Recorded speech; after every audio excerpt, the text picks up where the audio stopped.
parole est à Pascal Frondeur.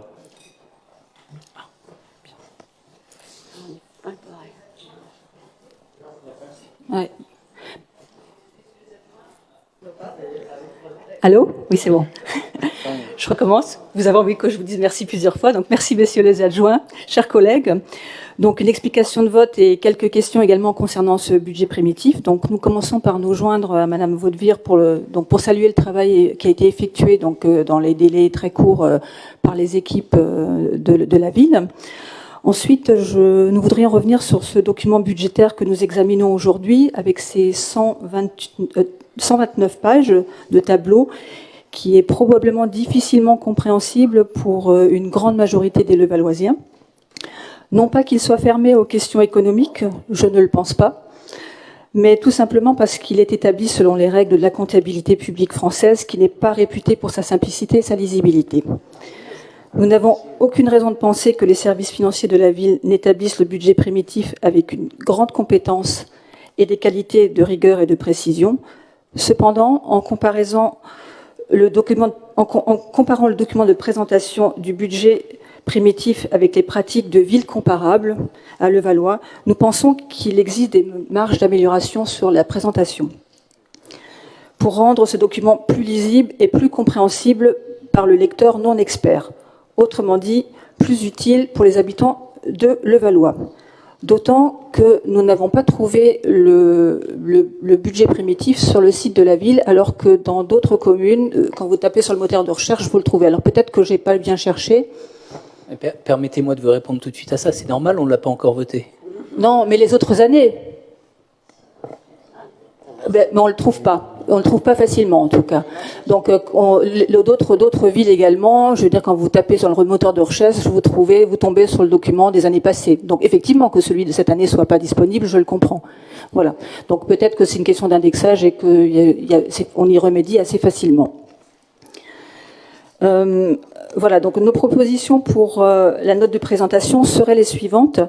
Donc, ne pas se contenter d'indiquer les valeurs des indicateurs de l'année concernée, donc ici 2021, mais également celles des années précédentes pour montrer les évolutions.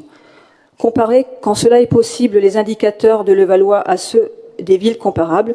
Là aussi, il s'agit d'une information qui parlera plus au lecteur. Donner les informations financières, non pas sous forme de liste d'indicateurs, mais en utilisant des tableaux et ou des graphiques pluriannuels, des histogrammes, des courbes, etc. Voilà, donc pour vous inspirer, donc on peut s'inspirer des rapports financiers des sociétés cotées qui ont fait d'énormes progrès en termes de lisibilité depuis 25 ans. Donc par ailleurs, nous aimerions avoir quelques éclaircissements sur la partie investissement du budget primitif, notamment concernant donc l'aménagement végétal de la plage Jean Zay. Donc dans le budget qu'on a discuté la semaine dernière en commission, on parlait de 200 000 euros cette année. Là, vous avez mentionné 400 000 euros. Donc, il y a eu un changement, c'est ça? Non, on était déjà à 400. Ah bon? Alors, peut-être que c'est moi qui me suis trompée, mais il me semble qu'il y avait marqué 200 000 euros dans les documents qu'on a eus et qu'on a discuté en commission la semaine dernière. Bon. C'est 400 000. Rien n'a changé depuis la semaine dernière, en tout cas. Ah bon, écoutez, mettons. Dans tous les cas, quels sont les travaux que vous comptez mener? Quelle est l'enveloppe globale? Enfin, donc pareil que Madame Vaudevire. Donc quels sont les aspects de calendrier? Qu'est-ce qui va être fait? Et quelle est l'enveloppe globale? Si vous pouvez nous la rappeler, s'il vous plaît. Sur quelle période 2022.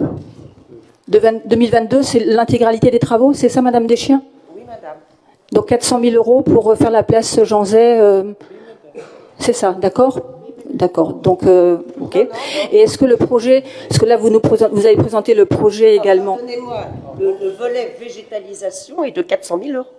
D'accord. Et il y aura d'autres volets supplémentaires? Ben, il y a un volet travaux de voirie. Qui est au budget, puisque Monsieur Frédéric Robert a cité un budget pour la voirie de 4 millions 6. Alors, est-ce que le projet est déjà défini? Est-ce qu'il est consultable? Ou est-ce que... Il n'est pour l'instant pas consultable, il est en cours de terminaison, de définition. D'accord.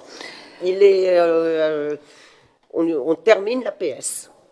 D'accord. Et il sera donc proposé d'ici quelques semaines, mois, c'est ça? Oui, d'ici quelques mois, il reviendra à Madame le maire de choisir ce qui sera Oui, présenté. il n'était pas question d'avoir une concertation. Étant précisé, pardon, ne m'interrompez pas, que je vous invite à vous reporter au compte-rendu des réunions de quartier qui ont eu lieu. D'ailleurs, mon collègue Stéphane de Crêpes pourrait en parler mieux que moi, où il a été clairement indiqué qu'à l'issue de l'APS, C'est la démocratie. Ça va venir, ça va venir, ça va venir. vaut une concertation. Oui, Sophie, je veux juste rassurer nos collègues du conseil municipal et en particulier de l'opposition. Donc, dans ce projet, comme vous l'avez compris, nous avons engagé une opération de concertation. Il y a déjà eu une première concertation avec les habitants du quartier Jean Zay. Donc, ce qui nous a permis d'affiner le projet et le souhait des habitants autour de ce quartier. Donc il y a d'autres concertations qui vont être engagées. Une fois que les équipes de l'urbanisme auront travaillé dessus, proposé différentes options, et les Levalloisiens seront là aussi, en tout cas les gens du quartier, sollicités pour nous faire des remontées, des remarques sur la proposition et les options qui leur seront proposées. Voilà. Donc effectivement, le projet est en cours de définition. Est-ce qu'on a une date, s'il vous plaît, pour cette décision, pour cette concertation? Alors, sur la date, on va déjà laisser les équipes terminer leur travail, et dès qu'ils auront terminé leurs travaux, à ce moment-là, on pourra phaser la nouvelle concertation. Donc c'est bien prévu, c'est bien dans le schéma, on va dire, décisionnel. Par contre, la date précise, je ne peux pas vous la communiquer aujourd'hui. Alors c'est trimestre 1, 2, 3. Non, bon. Bon, voilà. Donc ça sera en 2022. Bon, d'accord. Voilà. Non mais vu que la maison des familles devait être livrée en premier semestre 2022 et qu'elle allait repousser en 2023, enfin là, excusez-moi, je pose des questions. Voilà. Mais vous avez raison. Donc, voilà, mais vous avez parfaitement raison. On est là pour vous répondre. Merci. Merci, Monsieur de Crêpes. Donner une date précise. Voilà. J'en suis désolé, mais j'espère un prochain conseil municipal pouvoir vous la donner. Merci, Monsieur de Crêpes. Voilà.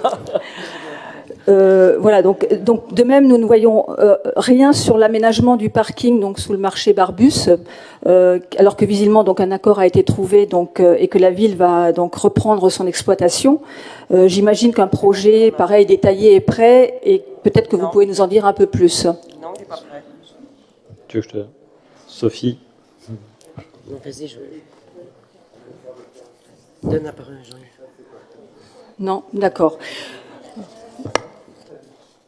Voilà, donc en fait, on a pas mal d'incertitudes, des choses qui changent, qui nous permettent d'être, pas tout à fait sûrs par rapport aux orientations, à la vision que vous proposez. Je me permets de répondre. Carole Sebac. Je me permets d'apporter une précision. Oui, merci. Sur le projet Barbus et le parking. Il n'est pas possible à l'heure actuelle de pouvoir budgéter et ou avancer dans le projet de ce parking puisque nous venons et je tiens à féliciter en ma qualité DGS les services qui ont œuvré pour d'aboutir à un accord avec les époux Charon sur une transaction qui nous permet de pouvoir leur permettre de sortir de cette éviction commerciale et nous de pouvoir récupérer un lieu qui va d'abord faire l'objet d'un nettoyage, d'expertise, parce que ça ne se fait pas comme ça. Il va falloir monter une maîtrise d'œuvre, savoir ce qu'on doit faire dessus. Donc il est bien extrêmement prématuré de pouvoir aujourd'hui budgéter quelque chose. Voilà. Mais évidemment, ça fera partie des futurs projets. D'accord. Écoutez, à notre avis, les Levalloisiens ont droit donc à de la visibilité et de la transparence sur les finances et les projets de transformation de leur ville. Et donc, nous voterons contre ce budget. Merci. Merci, je vous remercie. David? Ah oui, merci. Frédéric. Bien, Madame Frondeur, déjà, vous avez commencé par remercier les services financiers, très bien. Et puis, 30 secondes plus tard, Vous dites que leurs pavés de 129 pages, pavés, je vous le signale, qui sortent des outils que l'État met à disposition, sont incompréhensibles. D'une certaine manière, vous leur dites qu'ils font pas bien leur boulot. Voilà. Moi, très franchement, ça me choque. Derrière, vous voulez qu'on fasse comme les sociétés cotées. Dois-je vous rappeler que la ville n'est pas une société cotée, on ne va pas publier nos comptes exactement comme les sociétés cotées, on obéit à certaines règles de publication et on s'y tient. Par ailleurs, je vous ferai remarquer que depuis un an que j'ai été, je remercie Madame le maire, élu en tant qu'adjoint délégué aux finances, j'essaye au maximum de clarifier tous les sujets économiques. Alors, je sais que ça n'intéresse pas grand monde dans cette assemblée, il suffit que je regarde face à moi pour m'apercevoir qu'il y a beaucoup de gens qui sont sur leur téléphone pendant que je parle du budget, et clairement, de votre côté aussi. Voilà. Par conséquent, si le fait d'expliquer comment fonctionne la comptabilité publique de la ville, si le fait de détailler le budget, comme je le fais depuis un an, ne vous satisfait pas, je voudrais bien que vous me disiez comment faire, parce que je ne vois pas ce que je peux faire de plus pour simplifier les notions d'économie de la ville pour les membres du conseil municipal et pour les Levalloisiens qui sont dans les tribunes ou qui sont derrière leur écran en train de regarder le conseil municipal. Franchement, trouvez-moi beaucoup de villes où l'adjoint aux finances essaye de simplifier au maximum toutes les délibérations municipales qui concernent les finances, comme je le fais depuis un an. Je suis pas sûr que dans notre strate de ville, il y en ait beaucoup. Pour des petites villes, il n'y en aura sûrement pas, et ça, c'est tout à fait compréhensible. Quant aux plus grosses villes, je suis pas sûr qu'ils le fassent non plus. Bon, ensuite, je terminerai avec le parking. Jean-Yves Cavallini, mon collègue Jean-Yves Cavallini, vous en parlera tout à l'heure. On a une délibération qui est dessus. Voilà. Et puis, les réponses à vos questions ont été données au fur et à mesure par mes collègues. Merci. Merci Frédéric. Effectivement, en matière de transparence, il n'y a rien de plus transparent qu'un budget municipal. Baptiste Noguier, vous voulez Pierre Chassa, pardon. Non. Hop. Baptiste Noguier. Oui, merci pour préciser la teneur de ce que disait Madame Pascale Frondeur. Nous demandions juste, ce n'est pas une critique, nous demandions juste des éléments complémentaires qui permettent une meilleure vulgarisation au-delà des 128 pages. Mais merci beaucoup. Monsieur Noguier, qu'est-ce que je fais à chaque conseil? Je vulgarise pas?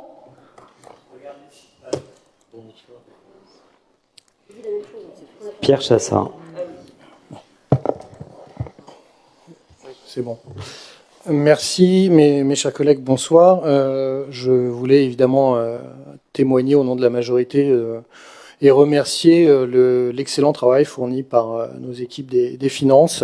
C'est un très bon budget, un budget très ambitieux et qui s'inscrit d'autant plus dans un contexte, je l'avais déjà dit, au moment du DOB, d'incertitudes extrêmement fortes, que ce soit d'incertitudes financières compte tenu de l'état des finances de l'État, d'incertitudes sanitaires, et à partir de là, réussir à avoir un budget aussi ambitieux qui nous permet de financer nos priorités, de maintenir la qualité de vie à Levallois, à laquelle nous sommes tous attachés en tant que Levalloisiens, avec des services performants, de grande qualité, des agents qui sont dévoués et motivés, toujours à l'écoute.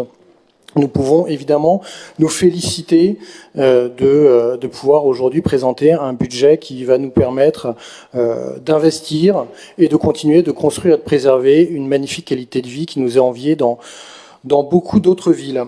Un dernier petit point, je crois que en matière de finances et d'endettement, on n'a pas de leçons à recevoir ni des marcheurs historiques, ni des marcheurs opportunistes, quand on voit dans quel état sont les finances de l'État, avec 3 000 milliards d'euros de dette, et une dette qui a augmenté de plus de 600 milliards en 5 ans. Donc, évidemment, la majorité votera pour ce budget qui nous permet de financer nos priorités, de tenir les engagements que nous avons pris devant les Levalloisiens.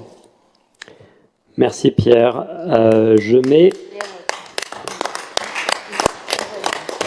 Je mets donc au vote le budget primitif 2022. Non, mais c'est bon, là, c'était Ça y est, chacun a pu s'exprimer sur chacune des libérations. Je mets au vote. Qui est pour? Qui est contre? Qui s'abstient? Merci.